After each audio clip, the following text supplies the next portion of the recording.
Good afternoon. Good afternoon and welcome. It's a pleasure to welcome you to this inaugural event in our Dean's Lecture Series and to extend a special welcome to our alumni and friends at UMass Amherst who are joining us from around the world. I'm told that we may even have more people viewing the live stream than in the room today, which feels very on brand for a conversation about technology. Anyway, those remotely welcome.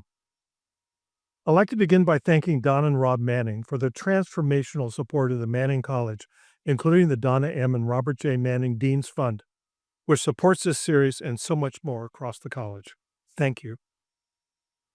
We created the Dean's Lecture Series to provide a forum for bringing together perspectives from across the university to engage with some of the most pressing and complex questions in computing and society. At the Manning College, our work is grounded in our commitment to computing for the common good. The idea that the technologies we build should serve society in responsible and impactful ways.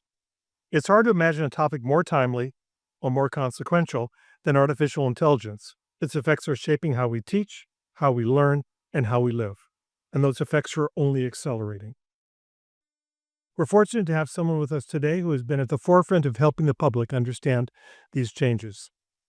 Kevin Roose is an award-winning technology columnist for the New York Times and the best-selling author of 3 books, including his most recent, Future Proof, A Guide to Navigating the Technology Future.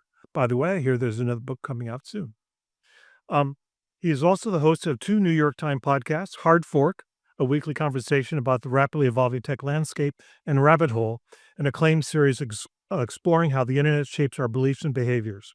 His work examines the intersection of technology, business, and culture, with a particular focus on artificial intelligence, social media, and the broader societal implications of emerging technologies.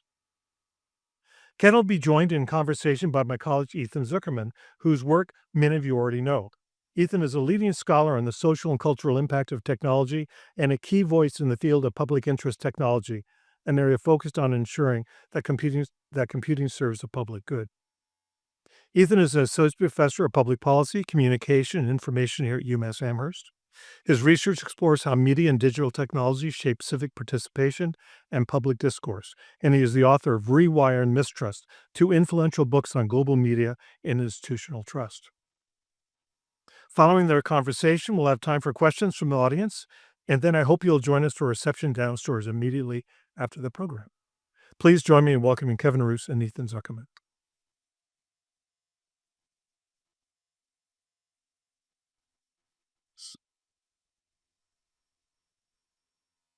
Well, Keith, thank you so much. And Heather, thank you for taking a break from your vacation to be here with us. Just so that everyone knows, it'd be nice to you. Tell them what you otherwise could have been doing today. Well, I just left Disney World where I was with my family for the last couple of days, but honestly, and please don't tell anyone in my family, it's a nice break from carting their 4-year-old around Epcot.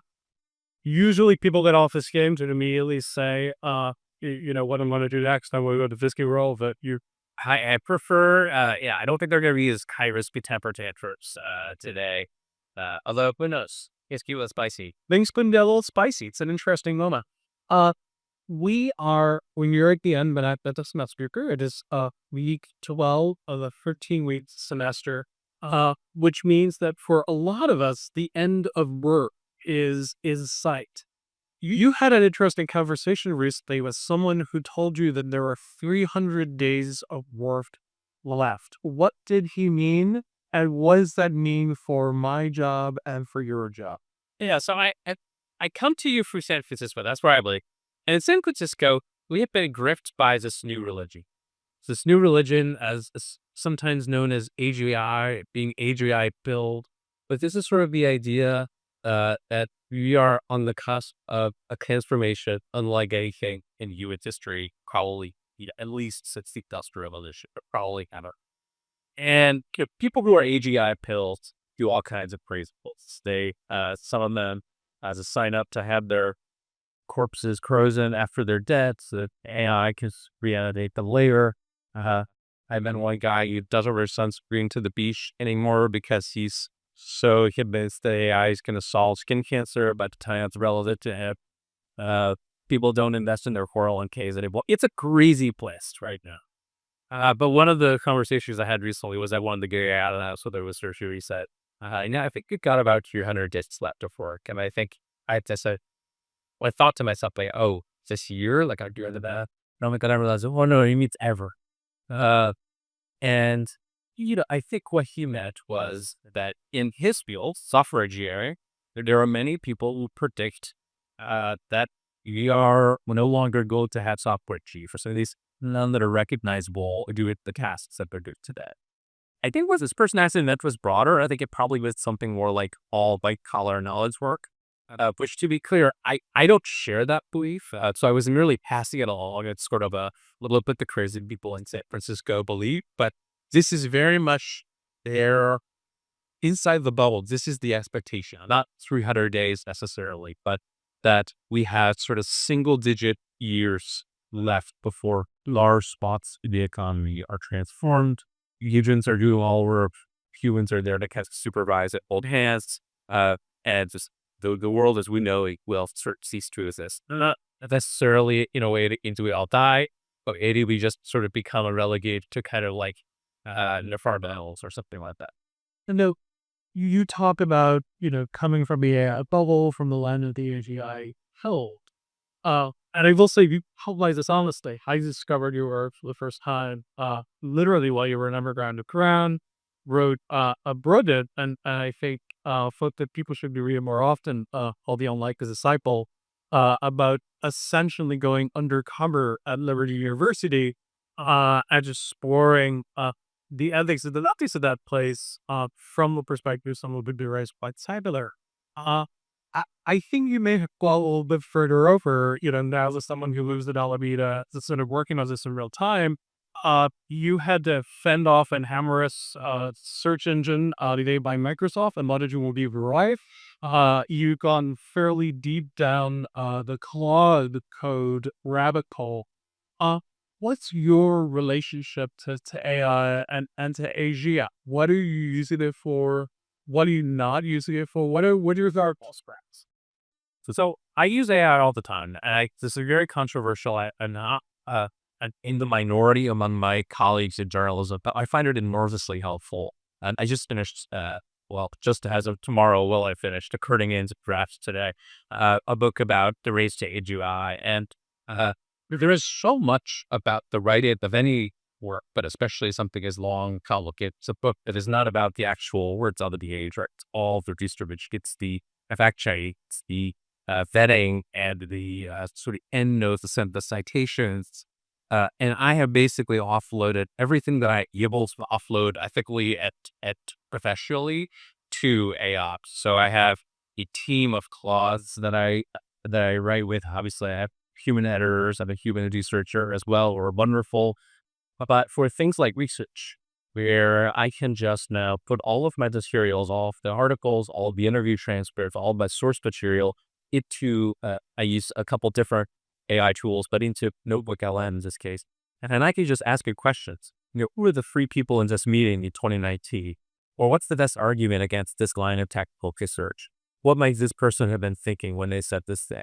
It's been enormously valuable just for me to have a sort of living dairy of all of my source material.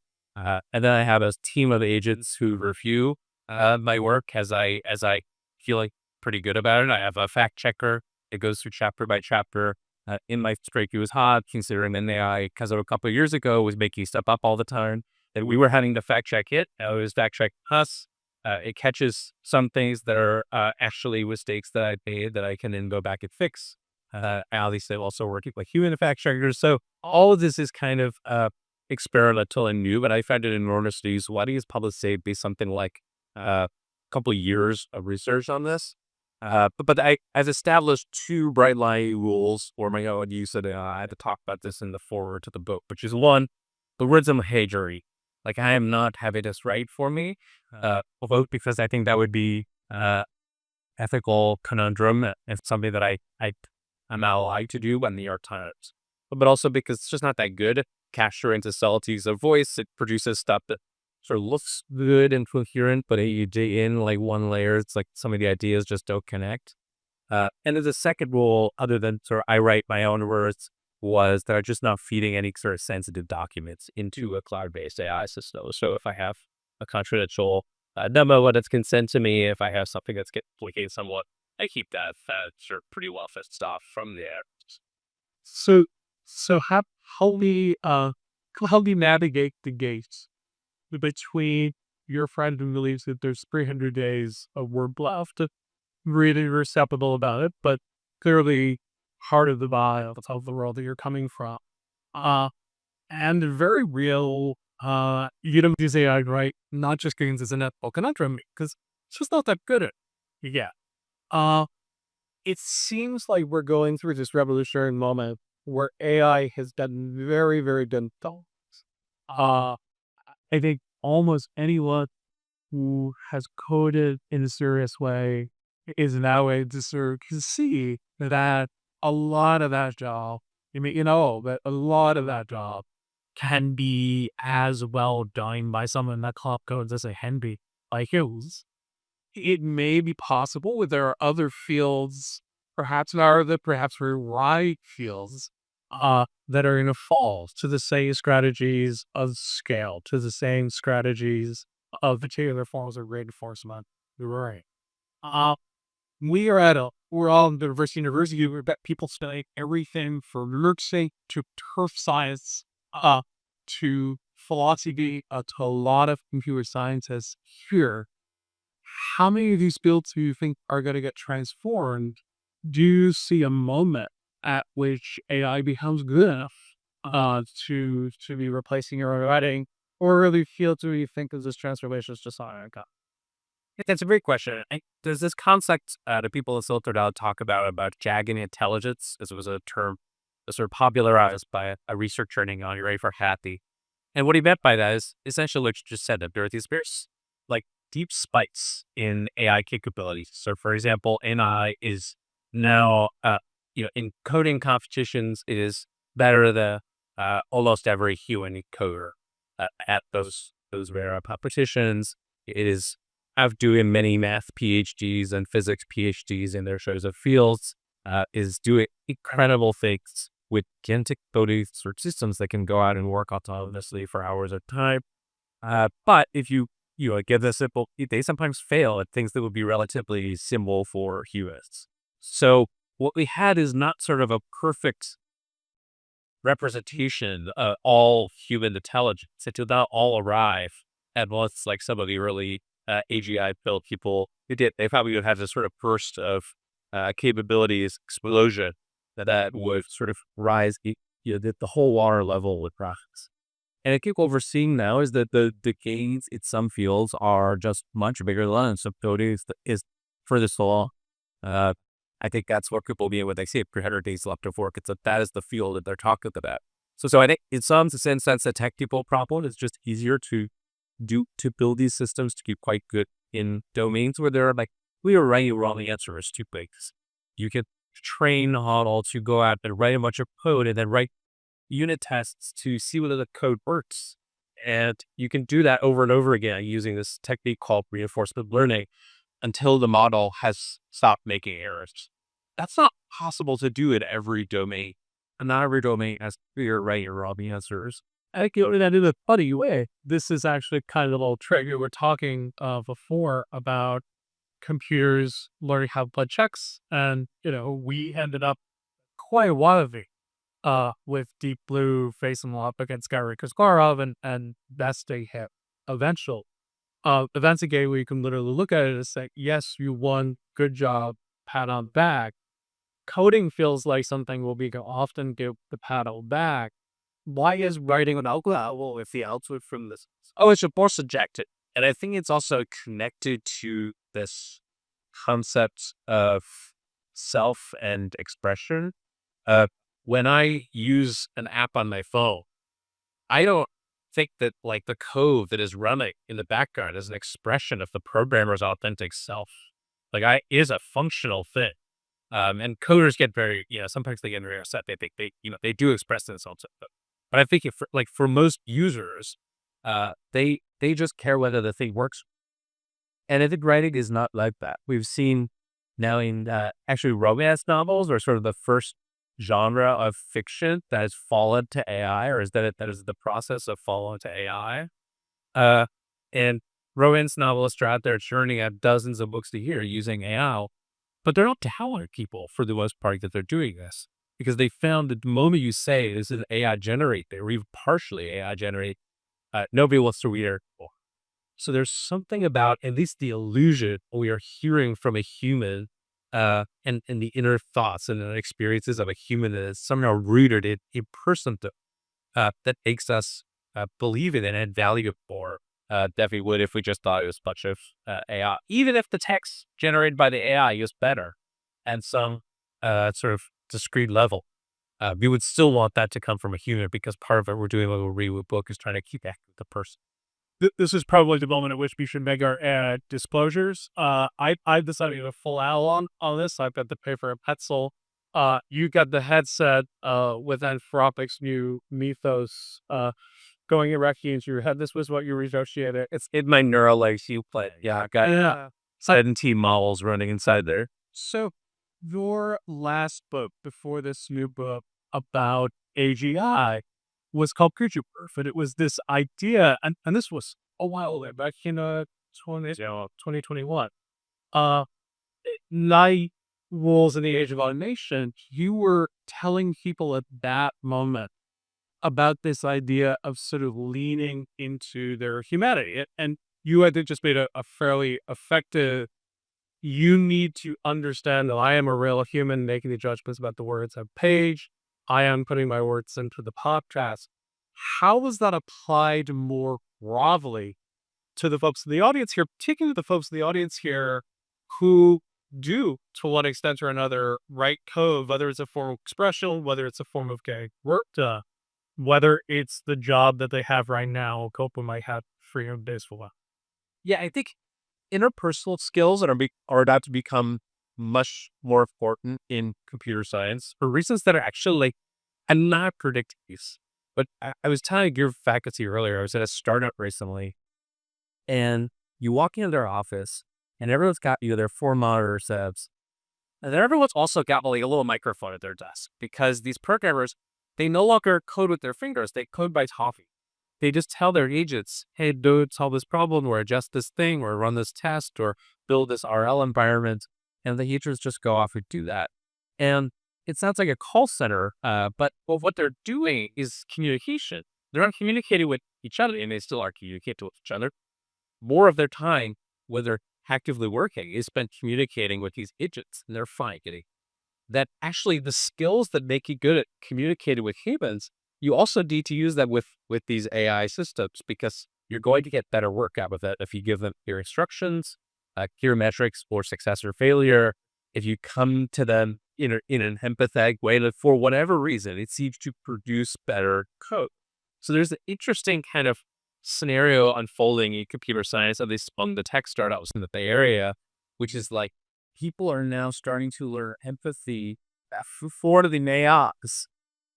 And it's becoming, And I married all translated down if you hear me. yes, it's true. Like they're trying to not burn them out. Like there's obviously agents don't get burned out once they way as humans. They don't like deep vacations, but they do sort of the quality of their work degrades if you give them a task that is too much for them to handle in sort of one session. So there's this interesting phenomenon where like now every engineer is kind of a manager and they're realizing, okay, oh, we actually had to teach this new kind of management to people, even if they the org chart are only an individual contributor. So interestingly, no, there's a direct parallel to this. Hey, a professor at Harvard, at a university where a big chunk of what we do is higher ed research. We have a very powerful flexible agents. They're called cratsties. They are a bit of a scarce life form these days, having a lot to do with funding changes in the environment and such. But this is a conversation that I know a lot of fellow professors are having, which is I can hand this task to a grad student and I can help them learn how to become a researcher. I can help them learn how to formulate problems and so them out there. Or I can write a code and I can probably get the results faster and I don't have to hear about the fact that they got locked out of their apartment. This is a real moral challenge for the world of research. And the broader challenge is, if it is getting easier to do work on your own without some magic team, the humans, how people learn how to be the head of this team. How do you learn to ask those research questions? How do you learn to do that really detailed sort of work that I'm guessing you and I would agree probably still is going to require a human touch, at least for some time?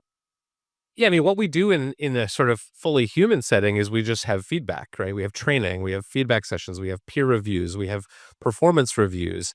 That happens once a year at a lot of places. What if you could do that every day with your agents or twice a day? Say, hey, how am I doing at giving you the kinds of instructions that are producing good work? And obviously, they're going to, flatter you if you don't instruct them to. They're going to say, oh, you're the best manager we've ever had. You're so amazing. I'm so lucky to be working for such an empathetic genius. Um, but with some skillful prompting, you can actually get them. I mean, one of the things that I love to do with my agents when I'm writing is I have one agent write a really positive review of whatever I've just written, and one write a completely scathing takedown. And I then have sort of a agent who synthesizes, and says, "Well, this point looks a little more on the nose," and I find this very helpful. So it has just, like, tightened my feedback loop a lot, but I think you're right. There's some piece of learning to be a good colleague, a good manager, a good student, a good teacher that is just about showing up and putting in the work. And I don't know that you can fully replicate that with agents. So I think there is still a valuable role in training people how to give feedback, how to receive feedback, how to work on a team, how to express leadership. Like, I think those are all very, very valuable parts of what students should be learning. We we were talking earlier about one of the problems in academia at this moment, where when you're studying AIs, the academic publishing cycle um, is so long that when new research comes out, it may actually be out of date. So I'm almost certainly going to cite some out of date research here.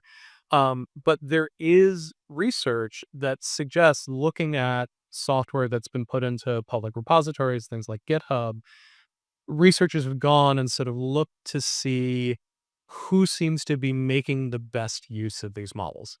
And what the researchers found in that particular study were that people who were experienced programmers, people who really knew how to code in and out, seemed to have a real productivity increase using these tools. People who were much newer to the game, were starting to use these things, didn't seem to be using them very well, looked like they were actually having a skill reduction in using some of these things. Now, you may be ready to tell me that the new tools are so much better than this that isn't going to happen anymore. The question I'm trying to queue up is that we have a real challenge as educators helping people become computational thinkers. How do we get people to think in terms of how a machine solves a problem? Historically, we have done this by asking people to do the very painful task of coding a computer for hours and hours on end until it literally reshapes their brains. Now you can get your way through almost any intro coding class by feeding your assignment to Claude Code, and it's probably going to do okay.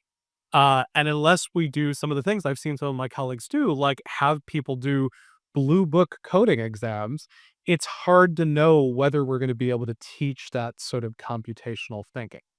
Is there hope for us around that? Or should we assume that these tools are getting to the point where having that sort of knowledge may not be as important as I think it is?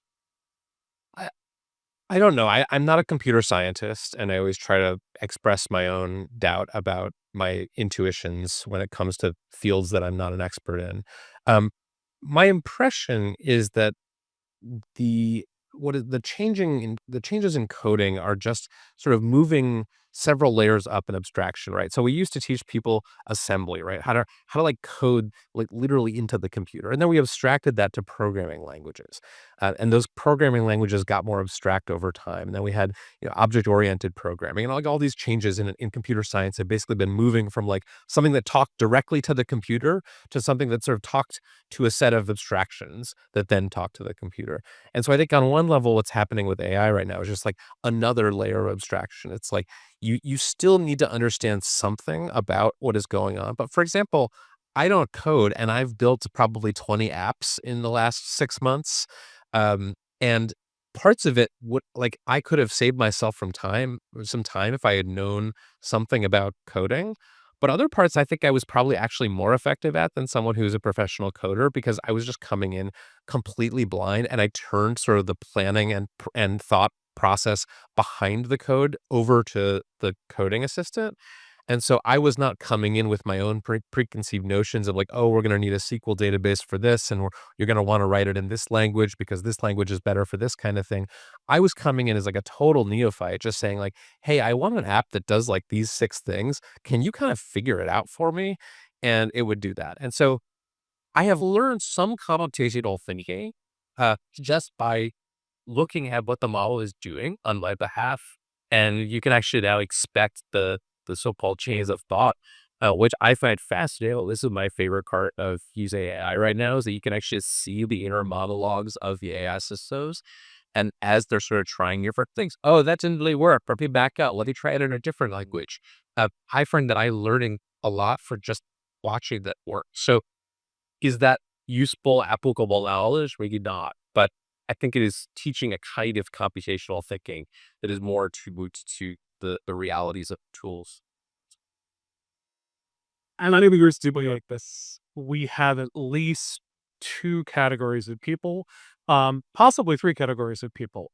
Category one are the professors and the faculty who are often trying to solve giant research problems, and the world that you're describing, in which you can throw a lot of documents into Google Notebook or another RAG-based system and be able to sort of query them.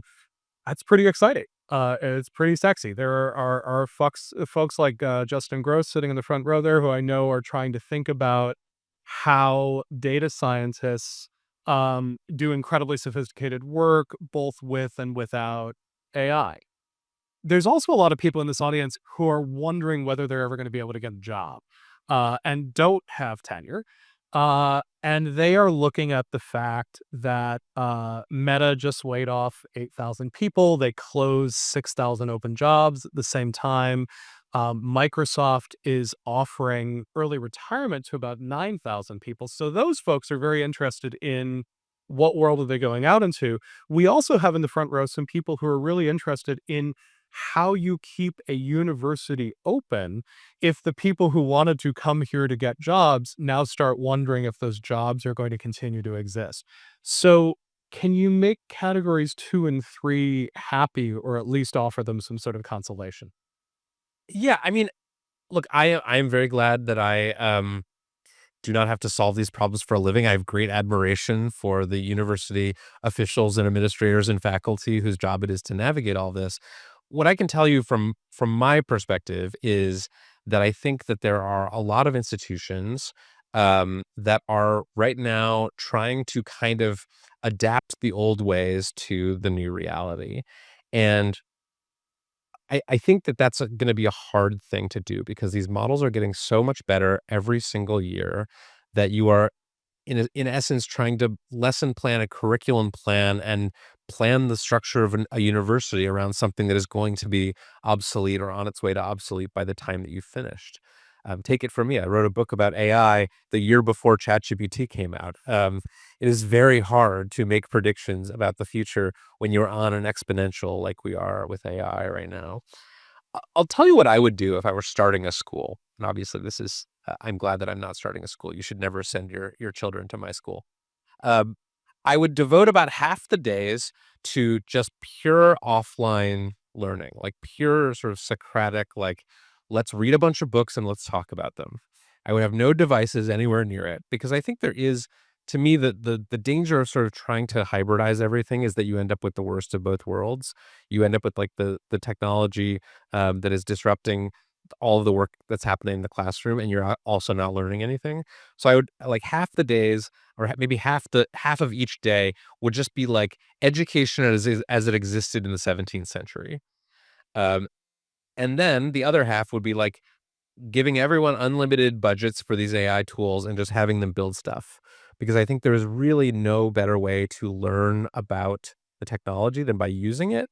I have found my own learning has come mainly through doing. Um, and so that would be the other half of the day is like, let's like stay pretty close to the frontier, like use the best tools available, figure out what they can do. Because this right now in the job market, these are the categories of people who are getting jobs, right? It's like the people who have skills that have nothing to do with programming computers. There's still lots of jobs for them. And then within computer science and programming, it's the people who are really skilled at getting the most out of these tools. They're no 10. You might remember the phrase 10x engineer. This was sort of the old term of art in Silicon Valley for like someone who gets 10 times as much work done as the next person. That's no longer oppressive to them. Now they're talking about 100x engineers. And some of those are senior people who have gotten really used to the tools, but some of them are like 17-year-olds who are just like really, really obsessed with these tools and are using them every day and are figuring out how to like do amazing things with them. So I think that would sort of be the way that I would push education is sort of away from this kind of messy middle and toward these more sort of extreme sounding ends of technological adoption. I think you may have just updated Maria Montessori for the 21st century, at least for the Bay Area. So if you get sick of this New York Times gig, we can probably start up a school for AI driven engineers. My kid goes to a Montessori preschool, and all preschool teachers should make $1 million a year. That is my actual view. That is a thankless and hard job. We have a department of we have an education department here who I think would be very, very happy to hear that. When we were talking before, you actually sort of broke down a distinction that sounds a little bit like how you were talking about breaking down that day. There is a set of jobs that are going to be automated. There's a really interesting philosophical question about how broad or how narrow that set of jobs is. My friend David Jensen was making the argument earlier today that it's a narrower set than you think, and that the hype people are very good at it. There's other folks who say, no, if we got enough data, we should be able to do it. And that might mean biology and then law and so on and so forth. But you were also acknowledging a human set of jobs where you think we're going to be resistant to automation, or automation's going to be really hard to do. Again, keep in mind you're talking to educators, keep in mind you're talking to people who genuinely are doing this for love, since most of us could go work for Anthropic for more money. How do we think about educating people on sort of both sides of that equation? Yeah, I think it's the right question. I think the thing that I have been trying to grapple with is sort of the difference between jobs and tasks, because there are occupations where we could have automated them a long time ago, right? Like everyone's got a coffee maker in their house. That is essentially a form of like labor automation. You know, person used to have to make the coffee, now a machine does it. But we still have coffee shops. Why is that? It's because maybe the coffee is not the thing that you are paying for. Maybe it's the experience. Maybe it's a quiet place to get some work done, or a nice place to have a conversation. Maybe you just like when the barista, says "Have a nice day" to you in the morning. There are these little like coffee kiosks. Anyone been to the San Francisco airport and seen the coffee robots? So they've got like in every terminal now, they've got these robots that'll like sort of descend with the giant claw hand and like make your latte, and they're not popular.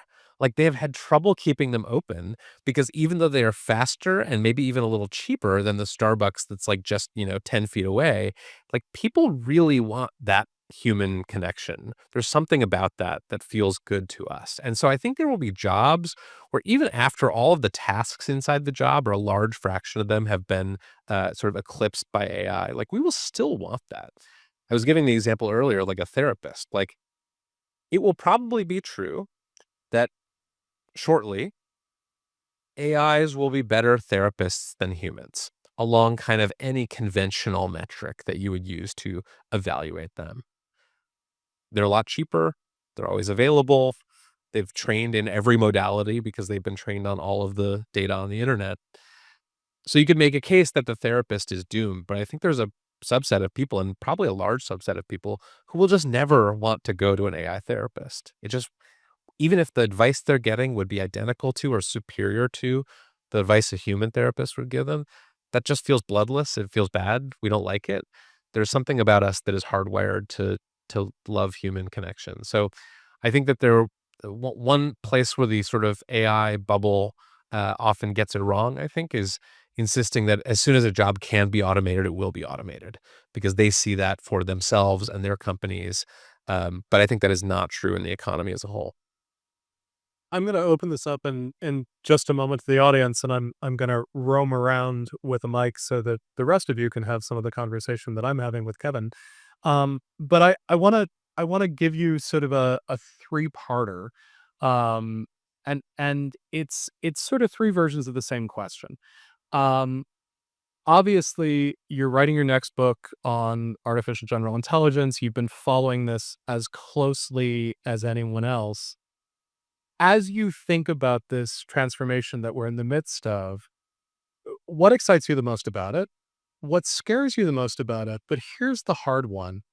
What do you think we're missing? You have written about an incredible range of subjects. You are a much better technology columnist than I am, but we both have the challenge of trying to figure out what to write about in tech. And I've discovered that 85% of the columns that I write these days are about AI. What aren't we seeing? What aren't we writing about? So, what excites you? What scares you? What are we missing?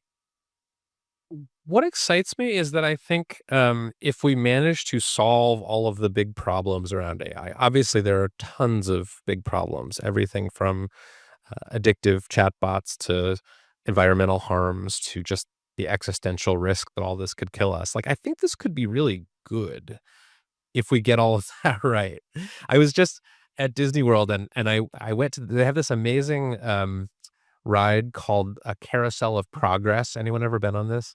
This is like an old fashioned ride where you go in a theater and it sort of rotates around and they show you this sort of series of animatronic tableaus of like life in 1900 and life in 1920 and life in 1940. And like each time they have a little bit more technology. You know, at one point they have an ice box and then the ice box is a refrigerator and then they have electricity and they're not like, you know, doing the laundry by hand. It only takes them, you know, an hour to do the laundry. And it's like, oh my God, life has changed.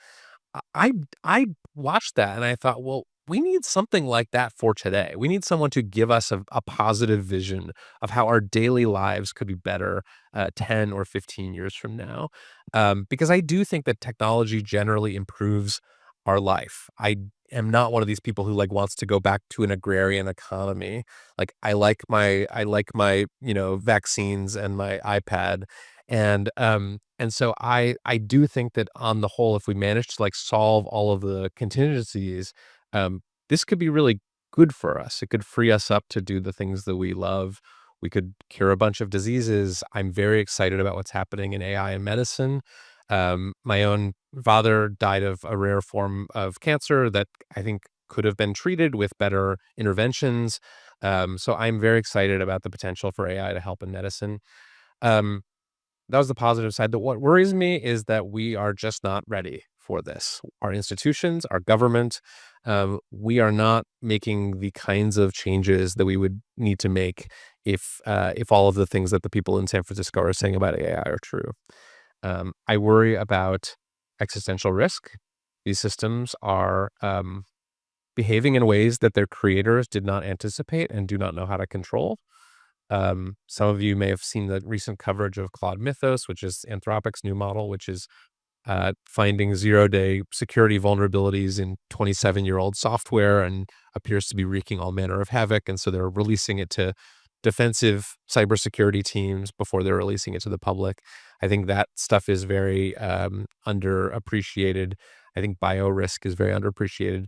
And I just don't think our government has a good track record of regulating new technologies. We still haven't regulated social media, which is 25 years old at this point. So I think we just need to get our minds around the pace of change here and really start preparing for continued change. And then I think the thing that I don't know, we collectively are missing is that the sort of old adage that today's AI is the worst it will ever be. I think we have just started to get our minds around collectively the progress that has been made in the last couple of years. But to me, there's no obvious reason that these things will plateau at anywhere at sort of around human level on a bunch of different tasks. And so I think the thing that is underappreciated is what if the weirdos in the bubble in San Francisco are right and this thing just keeps scaling forever and ever and ever? That for me is perhaps the scare as well as the underappreciated one. But I think that notion of taking the weirdo seriously is an interesting provocation, and maybe an interesting provocation in a room where I think you might have more skepticism than that. Um, I'll be really curious to see where the questions end up going as far as sort of enthusiasm or skepticism. We're going to start circulating a mic in the audience. I just, because we are at an academic institution, I just want to offer a brief reminder about questions. Questions are interrogatives. They often end with a slight uptick in tone, indicating that you are interested in what Kevin might say in response to this. They are not, in fact, short speeches. If you find yourself saying, I guess that's not really a question, it's more of a statement, that is not, in fact, a question. And so if you're planning on heading that direction, please don't. I was actually going to circulate the microphone because I have a tendency to loom over people when they start giving speeches instead of questions, but I will stay seated and hope that my speech will do it instead. I would love a show of hands of people who have questions that Kevin is capable of answering. And we can go down here and That was very good agent prompting. You're very good at this. maybe I will actually have the ability to audience management is very much a form of agentic prompting. And please introduce yourself and tell us how you fit into the UMass or the Amherst community. Um, Hello, my name is Sam. I'm a Queasy undergraduate. I study resource economics and will potentially graduate with a data analysis certificate. So I'm sure you've seen the recent Allbirds move from, a shoe company to a pure sort of lugubrious AI holding whatever. And I was thinking about what you said about Starbucks and about coffee and how, there's always going to be a human component. But Starbucks in the past few years has been hemorrhaging money on the coffee side and is sort of in the process of becoming a bank through their, Starbucks points. I guess without, going too far into detail, what prevents companies that are operating under rational assumptions in economics from turning into lugubrious AI holding firms or banks or, abstract financial firm operators? What actually holds those companies to continuing the production consumption loops?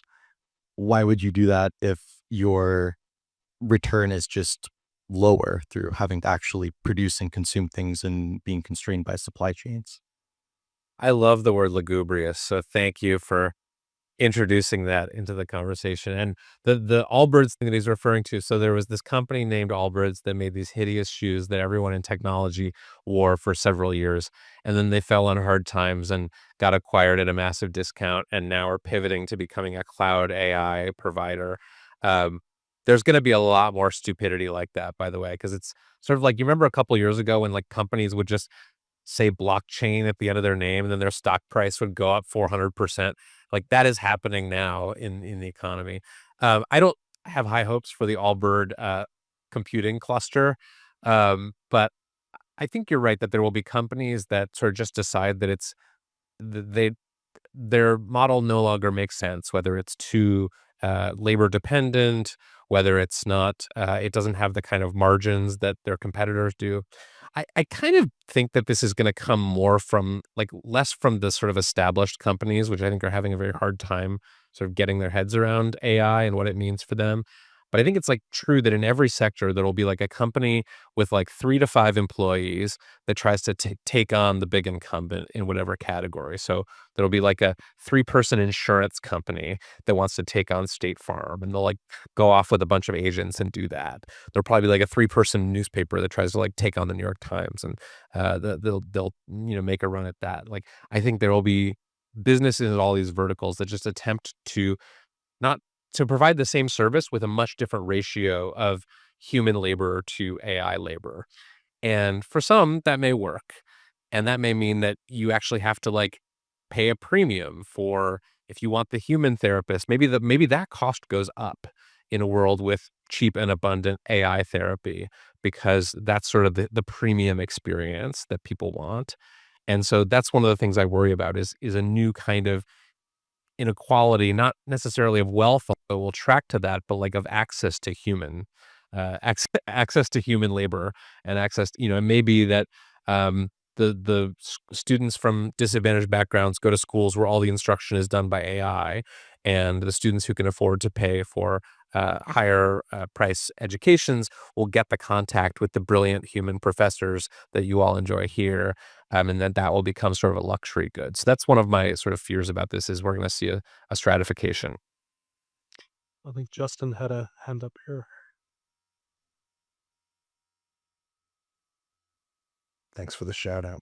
I was reminded, I had to double check that it wasn't written by you. It wasn't, but an Upshot article from a couple of years ago in the New York Times that stayed with me. The title was "When AI's Output is a Threat to AI Itself," and it was dealing with the fact, and as you were pointing out, maybe things have changed enough, and it's not as much an issue what we're thinking about. But part of the point was, AI and thinking about whether it's going to scale and scale and scale, is that humans in the loop in various tasks are providing variation and diversity that LLMs utilize in providing output.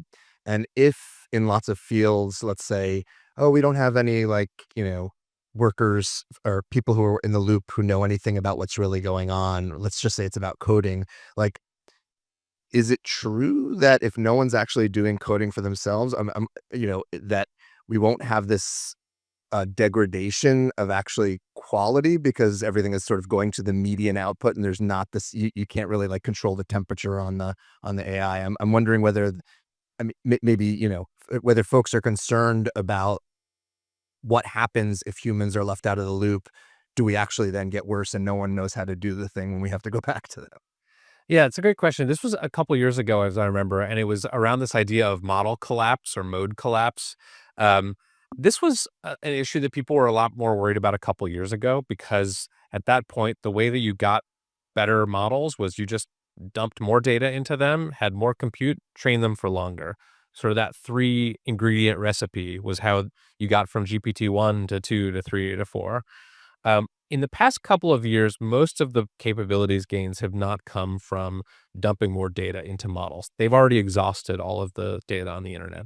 So they are doing some of the synthetic generation, the synthetic data generation, but more of the gains are coming from what's known as reinforcement learning, or from having a model that has already ingested all of the data on the internet and turned it into parameters. And then it goes out and it attempts a bunch of tasks. It tries a coding task, and it tries it 100 different ways or 1,000,000 different ways, and it reports back, hey, this way worked. Maybe I can use that same sequence of steps to take on different tasks. So it's less about the data that's going into the model at the pre-training stage, which is sort of the first stage of training, and it's more about what tasks are you training it on after it has already ingested all of the data. So I would say that's not as much of an issue among the AI companies that I speak to. There is an interesting version of this, though, that I think is starting to become true, which is that people are really worried about the sort of novel human-generated writing that's on the internet going away, and how that may make it harder for large language models to produce something that we would identify as good or human-like writing, because so much of, I mean, by some studies, the amount of human-generated text on the internet has already been surpassed by the amount of AI-generated text. So it's interesting, like there was this concept around pre-war steel, which was like basically before World War II, there was steel that had never been sort of contaminated by radiation. And after the war, you had this like sort of subtly weaker steel because it had all been contaminated by background radiation. And so like pre-war steel was sort of this vaunted valuable commodity because it had never been exposed to the kind of background radiation after World War II. So I think there's something interesting with like pre-war like text, like before the bots took over all content creation, we had this like pristine internet that's like that was filled with stuff that humans had written, and maybe that's going to be sort of the equivalent of pre-war steel, and like all of our Reddit threads from like 2010 are going to be seen as like very valuable. As a child of the well, as a creator of the 1990s internet, there would nothing would make me happier than discovering that our old tripod and GeoCities pages from the 1990s turned out to be pre-war steel. Let's go and get a couple more questions in here. What's that? Um, I would love some gender diversity. Do we have any female approaching people, appearing people? We do. In the back. We will go back to the many boys with hands up shortly after. He's trying to balance it out a bit. Hi, thank you so much. My name is Siobhan May. I'm a lecturer in the College of Information and Computer Sciences. I teach writing in the college, and I wanted to come back to what you were talking about with writing and how the sort of human writing being so closely related to a sort of unique human expression, and that making it not that it's not sort of automatable, but special. I think you made the distinction between writing and coding. And so I was just wondering, there's all sorts of different types of writing. What writing is automatable in your mind, and what writing is not? I think a lot of writing that is sort of functional is automatable. So product reviews, sports game recaps, stock market reporting, things where the goal is to just convey information, your press releases, emails. Most writing is that kind of writing, just on a sort of words per day basis. It's like I'm trying to communicate something to someone. It doesn't matter if it's the most beautiful literary prose. But I think literary fiction is going to be very hard to automate because of this sort of quality of like, as soon as we know it's AI, we're not interested in it. Like I have no interest in reading anything that a chatbot has written. And that's, I don't think, I think a lot of people share that feeling. So I think if AI makes inroads into literary fiction, it will be through authors just deceiving their readers and not telling them that they're using AI, because I think the illusion is an essential part of the value. So I think literary fiction, safer; poetry, safer, same reason; technical writing, business writing, legal writing, all of these things where like you're trying to get something into like a disciplinary convention, that is all very replaceable, I think. But I should say one interesting thing is that I think writing in those fields will become weirder because people will want to differentiate what they are writing from the things that the AI models are doing. And I'm already starting to see this now with like, I talked to an email marketer the other day, like somebody just sends out spam on behalf of like big corporations. And they said that when they put typos in their emails on purpose, it like increases their open rates by like 40%. Have you seen the angine de poitrine phenomenon? No, what's that? This is a Quebecois band. They are a pair. They are dressed head to foot in polka dots, including polka dots on their skin. They wear paper mache hats, and they play microtonal rock music. And there have been 10 columns in the last month essentially saying, this is what AI can't do. And it's just literally people sort of looking to sort of say, well, thank God, at least we can still be weird. And I'm very interested to see, when they. I think this is genius. I think we should absolutely all be doing like our versions of this weirdness. Like I feel it in my own writing. Like I find myself trying to write weirder because I don't want anything that I write to be read as the outputs of an AI model. Like I think it's very smart. Let's see hands up for a weird question. Weirder the better. Great. We've got a weird question over here. All right, I have a kind of a two-part question. The second part is maybe the weirder one. First part is, what's your AGI timeline? Do you think that's even possible? Do you think it's possible with exclusively LLMs? And then the weird part, what's your P-doom? How much, I know, silly question, but how much merit do you attribute to the different, potential scenarios in the discourse, whether it be like biorisk or like the San Francisco sci-fi Yudkowsky, fooming stuff? What's your... That's not weird enough, but I'm going to make a counter, which is, so I want your existential risk answer, I want your P-doom answer, and I want your P-weird answer. Do you think there is a chance that we're going to end up with systems that are genuinely weird and surprising? Do we need to do like a calibration of who knows what P-doom is? That's your probability. It would be helpful. Okay. So in San Francisco, the people all talk about P-doom. That's your probability of doom. So the probability that AI kills us all or leaves us fundamentally disempowered. And then the timelines to AGI. AGI is artificial general intelligence. That's, everyone has a different definition, but most people, it's sort of like systems that are, sort of at or above human level at most things.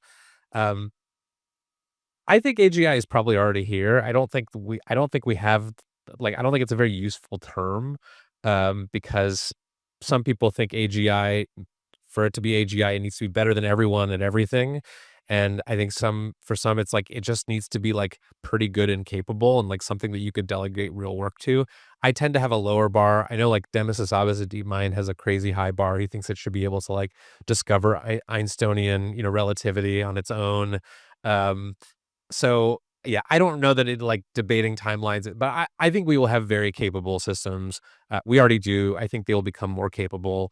I would be shocked if a year or two from now we didn't have systems that sort of met everyone's pre-2020 definition of AGI. I think that if you went back in a time machine and gave your laptop to anyone in 2016 who was working in AI and said showed them Claude or ChatGPT and said, "Is this AGI?" I think they would say yes, absolutely.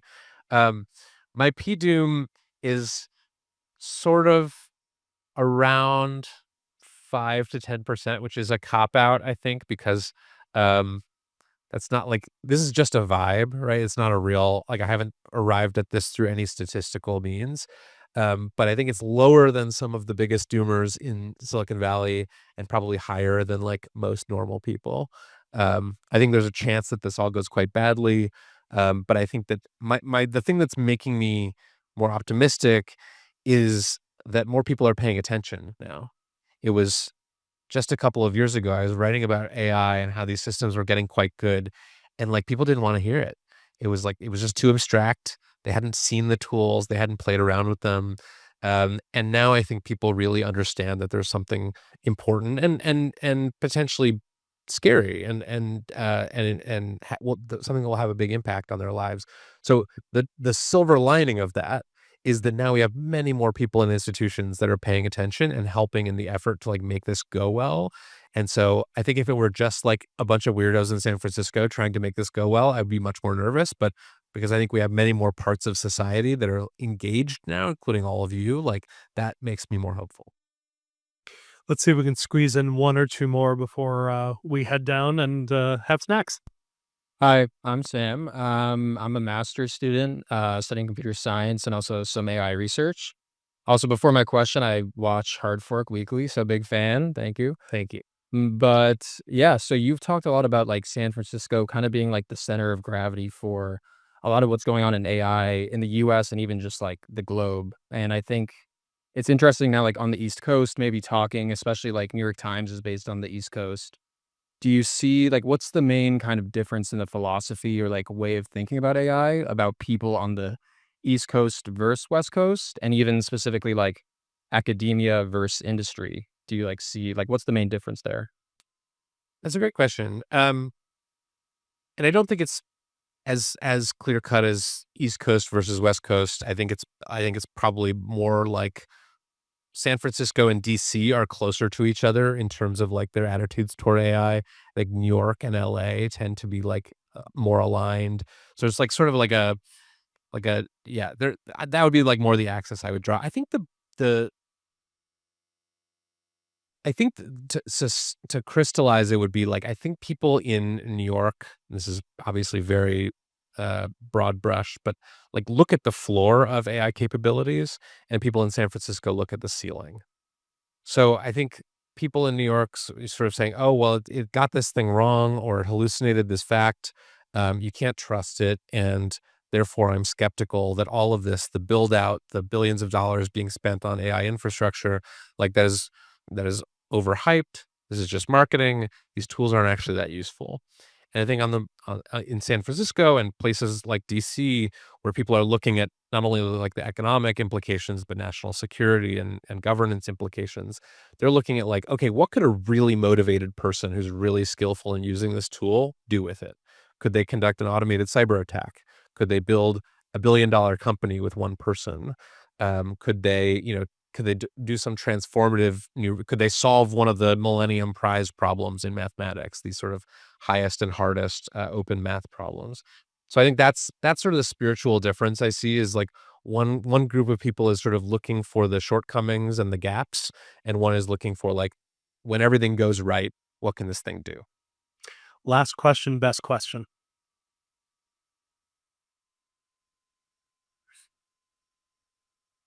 I appreciate you taking some time out here. Also a big fan of your Hard Fork podcast.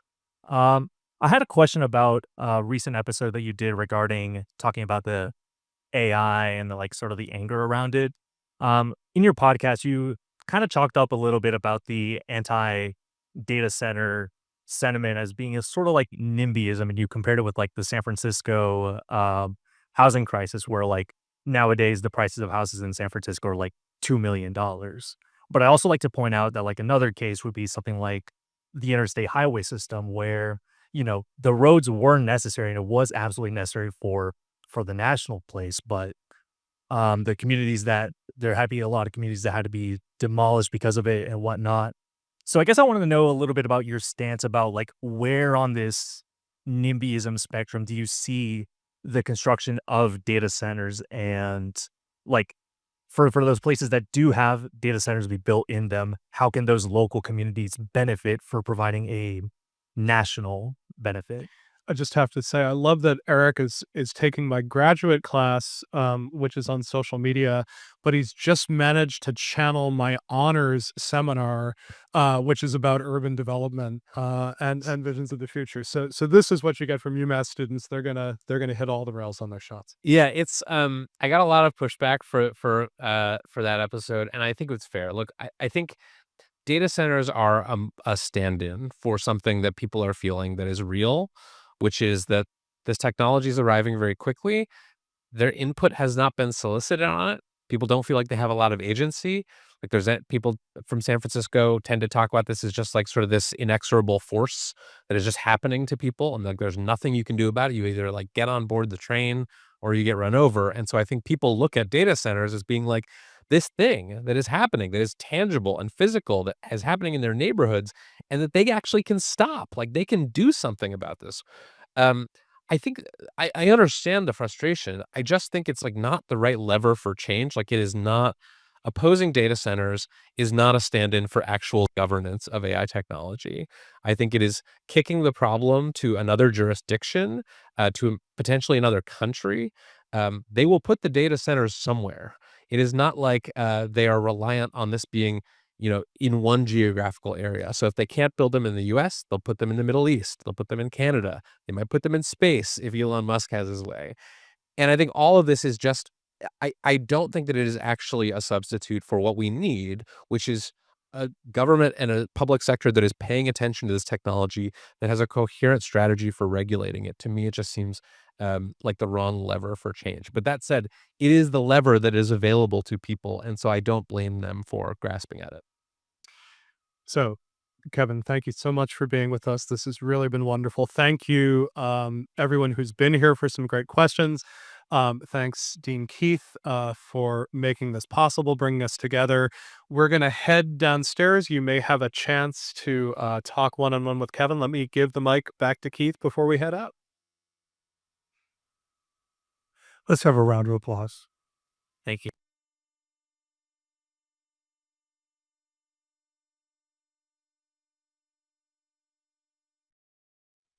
So thank you so much. And please join us downstairs, and maybe you'll get a chance to ask your question to Kevin one-on-one.